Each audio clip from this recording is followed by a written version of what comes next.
ಸಮಸ್ತ ಕನ್ನಡಿಗರಿಗೆಲ್ಲ ನಮಸ್ತೆ ಹೇಳ್ತಾ ಇದ್ದೀನಿ. ನಾನು ನಿಮ್ಮ ಸ್ನೇಹಿತೆ ಸರಳ. ಇವತ್ತಿನ ನಮ್ಮ ಪ್ರಯಾಣ ಗವಿರಂಗನಾಥ ಸ್ವಾಮಿ ಬೆಟ್ಟಕ್ಕೆ. ಇದಿರೋದು ಗವಿರಂಗನಾಥಪುರದಲ್ಲಿ. ಇದು ಹೊಸದುರ್ಗ ಜಿಲ್ಲೆಯಲ್ಲಿದೆ. ಶಿವಮೊಗ್ಗದಿಂದ ಗವಿರಂಗನಾಥಪುರಕ್ಕೆ ಹೋಗಬೇಕು ಅಂದರೆ 130 ಕಿಲೋಮೀಟ್ರ್ ಆಗುತ್ತೆ. ಚಿತ್ರದುರ್ಗದಿಂದ 90 ಕಿಲೋಮೀಟ್ರ್ ಇದೆ. ಹೊಸದುರ್ಗದಿಂದ ಆದರೆ 30 ಕಿಲೋಮೀಟ್ರ್ ದೂರದಲ್ಲಿದೆ. ಇದೊಂದು ಗುಹಾಂತರ ದೇವಾಲಯ. ಈ ದೇವಸ್ಥಾನದಲ್ಲಿ ದೇವರು ಇರೋದು ಉದ್ಭವ ಮೂರ್ತಿಯಾಗಿ. ಇದು 15ನೇ ಶತಮಾನದ ಮೊದಲಲ್ಲಿ ಸ್ಥಾಪನೆ ಆಗಿರುವಂಥ ದೇವಸ್ಥಾನ.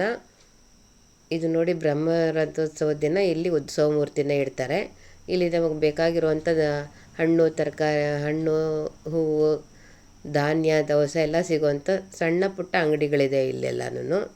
ಈ ಬೆಟ್ಟ ಹಾಳು ಗ್ರಾಮದ ಬೆಟ್ಟ ಒಂದು ಪಾಳೆಗಾರರು ಇರ್ತಕ್ಕಂಥ ಜಾಗದಲ್ಲಿ ಇದು ಸ್ಥಾಪನೆ ಆಗಿದೆ. ಈ ಊರಿಗೆ ಬರಬೇಕು ಅಂದರೆ ನಾವು ಬೆಂಗಳೂರಿಂದ ತುಮಕೂರು, ತಿಪಟೂರು ಮಾರ್ಗವಾಗಿ KB ಕ್ರಾಸಿಗೆ ಬರಬೇಕು. ಅಲ್ಲಿಂದ ಹುಳಿಯಾರು ಮಾರ್ಗವಾಗಿ ಗವಿರಂಗನಾಥಪುರಕ್ಕೆ ನಾವು ತಲುಪ್ಬೋದು. ಹಾಗೆಯೇ ನಾವು ಶಿವಮೊಗ್ಗದಿಂದ ಬರ್ತೀವಿ ಅಂತಂದರೆ ಚನ್ನಗಿರಿ, ಚನ್ನಗಿರಿ ಮೂಲಕ ಹೊಸದುರ್ಗಕ್ಕೆ ಬಂದು ಹಾಗೆ ಬರ್ಬೋದು ದೇವಸ್ಥಾನಕ್ಕೆ. ಸ್ವಾಮಿ ನೆಲೆಸಿರುವಂಥದ್ದು ತುಂಬ ದೊಡ್ಡದಾದಂಥ ಬೆಟ್ಟ ಏನಲ್ಲ. ಇದು ಒಂದು ಸಣ್ಣ ಪುಟ್ಟ ಬೆಟ್ಟನೇ. ಇದನ್ನು ಹತ್ತಕ್ಕಾಗದೇ ಇರೋವಂಥವ್ರಿಗೆ ಅಂದರೆ ಅರ್ಧದಷ್ಟು ವೆಹಿಕಲ್ಲು ಹೋಗುತ್ತೆ. ನೋಡಿ, ನಾವೀಗ ಅರ್ಧದಷ್ಟು ವೆಹಿಕಲಲ್ಲಿ ಬಂದು ಮೆಟ್ಲು ಹತ್ಕೊಂಡು ಮುಂದೆ ಹೋಗ್ತಾ ಇದ್ದೀವಿ. ಅರ್ಧದಷ್ಟು ಬೆಟ್ಟ ಹತ್ತಿದ್ದೀವಿ. ಇಲ್ಲಿ ಮೊದಲು ನಮಗೆ ವಿನಾಯಕ ಸಿಗ್ತಾನೆ. ವಿನಾಯಕನಿಗೆ ನಮಸ್ಕಾರ ಮಾಡಿಕೊಂಡು ನಾವು ಮೇಲ್ಗಡೆಗೆ ಪ್ರಯಾಣನ ಬೆಳೆಸ್ತೀವಿ. ಒಂದು 15-20 ಮೆಟ್ಲು, ಒಂದು ಸ್ವಲ್ಪ ರೆಸ್ಟು, ಹಾಗೆ ಸ್ವಲ್ಪ ಮೆಟ್ಲುಗಳಿದ್ದಾವೆ.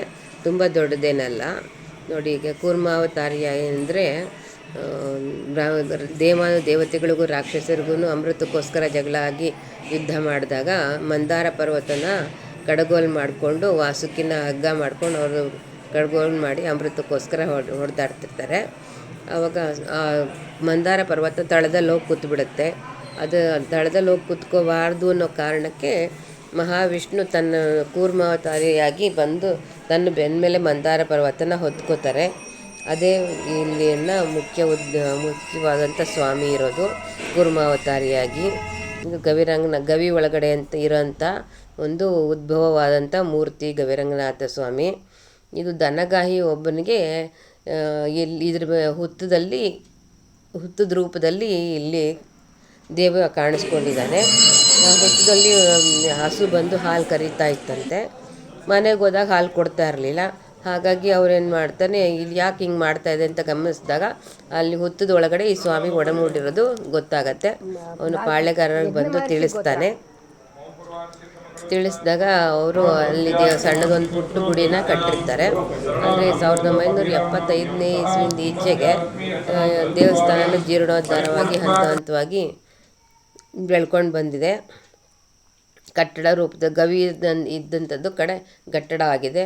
ಬ್ರಹ್ಮರಥೋತ್ಸವ ದಿನ ಈ ಥರ ತುಂಬ ಪುಷ್ಪಾಲಂಕಾರ ಎಲ್ಲ ನಡೆದಿರತ್ತೆ. ಅವಾಗ ತುಂಬ ಭಕ್ತಗಳ ಜನಸಂಖ್ಯೆ ಸಿಕ್ಕಾಪಟ್ಟೆ ಇರುತ್ತೆ. ನಮ್ಗೆ ನಡೆಯೋಕ್ಕೂ ಆಗಲ್ಲ, ಅಷ್ಟೊಂದು ರಶ್ ಇರುತ್ತೆ. ನಾವು ಹೋದಾಗ ಅಷ್ಟೇನು ರಶ್ ಇರಲಿಲ್ಲ. ಅದು ಮೇಲ್ಗಡೆ ವಿಷ್ಣುವಿನ 10 ಅವತಾರಗಳನ್ನು ಕೆತ್ತಿದ್ದಾರೆ.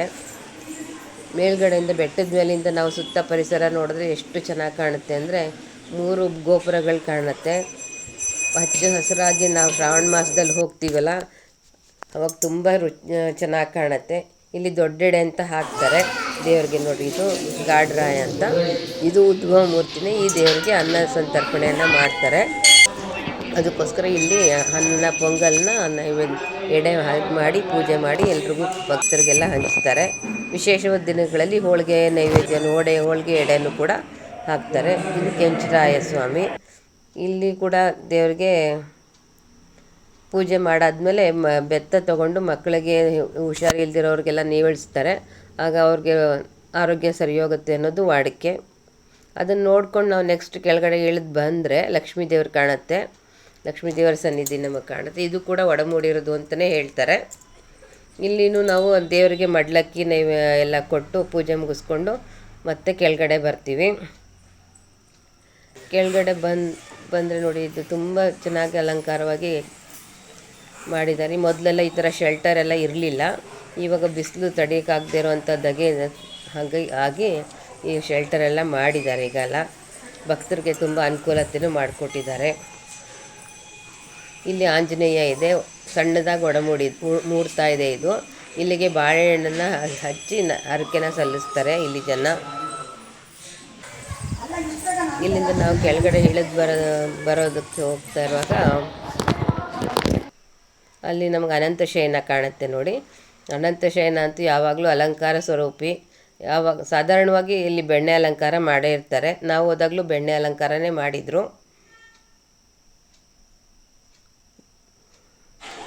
ಅಲ್ಲಿಂದ ನಾವು ಕೆಳಗಡೆ ಇಳಿದು ಬಂದರೆ ನಾವು ಇಲ್ಲಿಂದಲೇ ಮೆಟ್ಲು ಹತ್ಕೊಂಡು ಹೋಗಿರ್ತೀವಿ. ಆದರೆ ಪೂಜೆ ಮುಗಿಸ್ಕೊಂಡು ನಂತರನೇ ಕೆಳಗಡೆ ಬಂದು ನಾವು ಇಲ್ಲಿ ಅನಂತ ಶಯನನಿಗೆ ಪೂಜೆ ಮಾಡೋದು. ಇದು ಉಯ್ಯಾಲೆ ಕಂಬಗಳು, ಗರುಡ ಕಂಬದ ಪಕ್ಕದಲ್ಲಿ ಉಯ್ಯಾಲೆ ಕಂಬ ಇದೆ. ಇಲ್ಲಿ ರಾತ್ರಿ ಹೊತ್ತಲ್ಲಿ ಉಯ್ಯಾಲೆ ಉತ್ಸವ ಮಾಡ್ತಾರೆ. ನೆಕ್ಸ್ಟ್ ಇದು ಅನ್ನದಾಸೋಹ ಚಿತ್ರ. ಇಲ್ಲಿ ಬಂದವ್ರಿಗೆಲ್ಲರಿಗೂ ಅನ್ನ ಸಂತರ್ಪಣೆ ಮಾಡ್ತಾರೆ. ಮಧ್ಯಾಹ್ನದ ಹೊತ್ತು ಬೆಳಗ್ಗೆ 11 ಗಂಟೆಯಿಂದನೇ ಊಟ ಇರುತ್ತೆ. ಸಂಜೆ 3 ಗಂಟೆ 4 ಗಂಟೆ ಒಳಗಡೆನೂ ಊಟ ನಡೀತಾ ಇರುತ್ತೆ. ಯಾರೂ ಹಸ್ಕೊಂಡು ಹೋಗಬಾರ್ದು ಭಕ್ತರು ಅನ್ನೋ ಉದ್ದೇಶ. ಮತ್ತು ಇಲ್ಲಿ ಎಲ್ಲ ದೇಣಿಗೆಯನ್ನು ಕೂಡ ಹಣದ ರೂಪದಲ್ಲಿ ತೊಗೊಳ್ಳಲ್ಲ, ಎಲ್ಲ ದವಸ ಧಾನ್ಯ ರೂಪದಲ್ಲೇ ಕೊಡಬೇಕು ನಾವು. ಅಕ್ಕಿ, ಬೆಲ್ಲ, ಬೇಳೆ, ತುಪ್ಪ, ದ್ರಾಕ್ಷಿ, ಗೋಡಂಬಿ ಈ ಥರದನ್ನೇ ಅಲ್ಲಿ ದಾನವಾಗಿ ಕೊಡ್ತಾರೆ. ಅದನ್ನೇ ಉಪಯೋಗಿಸ್ಕೊಂಡು ಅವರು ಅನ್ನ ಸಂತರ್ಪಣೆ ಮಾಡ್ತಾರೆ. ಬಂದ ಭಕ್ತಗಳು ಸಂತೃಪ್ತಿಯಿಂದ ಹೋದರೆ ಭಗವಂತನಿಗೆ ಅನ್ನದಾನನೇ ಇಲ್ಲಿ ಶ್ರೇಷ್ಠವಾಗಿರುವಂಥ ಪೂಜೆ ಆಗಿರುತ್ತೆ. ಇದು ನವಗ್ರಹ ದೇವಸ್ಥಾನ ಇದೆ, ಆಂಜನೇಯನ ದೇವಸ್ಥಾನ ಇದೆ. ಇಲ್ಲೆಲ್ಲ ಸಾಧಾರಣವಾಗಿ ಇಲ್ಲಿ ನಡ್ಕೊಳ್ಳೋವಂಥ ಭಕ್ತರುಗಳು ಶನಿವಾರನೇ ಬರ್ತಾರೆ. ಬಂದು ಹರಕೆ ಮತ್ತು ಮುಡಿ ಇಂಥದ್ದೇನಾದ್ರು ಇತ್ತು ಅಂದರೆ ಬಂದು ದೇವ್ರಿಗೆ ಪೂಜೆ ಮಾಡಿಸ್ತಾರೆ. ಲಕ್ಷ್ಮೀ ದೇವ್ರ ದೇವಸ್ಥಾನಕ್ಕೆ ಎಲ್ಲ ಪೂಜೆಗಳು ಮುಗಿಸ್ಕೊಂಡು ನಾವು ಕೆಳಗಡೆ ಇಳಿಯೋಕೆ ಬರೋ ತನಕನೇ 1 ಗಂಟೆ ಆಗಿಬಿಡುತ್ತೆ. ಅನ್ನದಾಸೋಹ ಚಿತ್ರದಲ್ಲಿ ಊಟ ಮಾಡ್ಕೊಳ್ಳೋರು ಊಟ ಮಾಡ್ಕೋತಾರೆ, ಇಲ್ಲ ಛತ್ರ ಇರುತ್ತೆ. ಇಲ್ಲಿ ನೋಡಿ, ಇದೆಲ್ಲ ಛತ್ರಗಳು. ಸಣ್ಣ ಪುಟ್ಟದ ಛತ್ರದಿಂದನೂ ಸಿಗುತ್ತೆ. ಅವರವರ ಯಥಾಶಕ್ತಿಯಾಗಿ ನಾವು ಛತ್ರ ಮಾಡ್ಕೋಬೋದು. ಮದುವೆ, ಮುಂಜಿ, ಮುಡಿ ಇಂಥದಕ್ಕೆಲ್ಲ ದೊಡ್ಡ ದೊಡ್ಡ ಛತ್ರಗಳೂ ಇಲ್ಲಿರುತ್ತೆ. ಎಲ್ಲ ವ್ಯವಸ್ಥೆಯಿಂದ ಅಡುಗೆ ಮಾಡಿಕೊಂಡು 2 ದಿನ ಆರಾಮ್ಸೆ ಕಳೆದು ನಾವು ನಮ್ಮ ಮನಸ್ಸಿನ ದುಗುಡ ದುಮ್ಮಾನಗಳೆಲ್ಲ ಕಳೆದು ಸಂತೋಷವಾಗಿ ನೆಂಟರು ಇಷ್ಟರು ಬಂಧು ಬಳಗ ಜೊತೆ ಸಂತೋಷವಾಗಿ ಕಾಲ ಕಳ್ಕೊಂಡು ಹೋಗುವಂಥ ಸ್ಥಳ ಇದಾಗಿದೆ.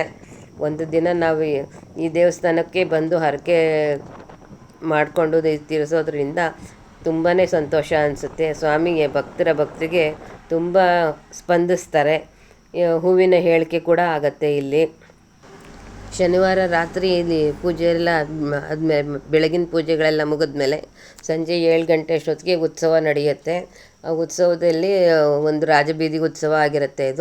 ಇದು ಬ್ರಹ್ಮರಥೋತ್ಸವದ ಪಿಕ್ಚರ್ ತೋರಿಸ್ತಾ ಇದ್ದೀನಿ ನೋಡಿ. ರಾಜಬೀದಿ ಉತ್ಸವ ಆದಮೇಲೆ ಉಯ್ಯಾಲೋತ್ಸವ ಮಾಡ್ತಾರೆ. ಅಲ್ಲಿ ಕೂಡ ದೇವರು ಜನಗಳಿಗೆ ಹೇಳಿಕೆಯನ್ನು ಕೊಡ್ತಾರೆ. ಅದಕ್ಕೋಸ್ಕರ ಎಷ್ಟೋ ಜನ ಕಾಯ್ಕೊಂಡಿರ್ತಾರೆ. ಇಲ್ಲೇನು ವಿಶೇಷ ಅಂದರೆ ಈಗ ಮಂಟಪ ಉತ್ಸವ ಮೂರ್ತಿನ ಅಲ್ಲಿ ಕೂರಿಸ್ತಾರೆ, ಬೇರೆ ಎಲ್ಲೂ ಇದಿರೋದಿಲ್ಲ.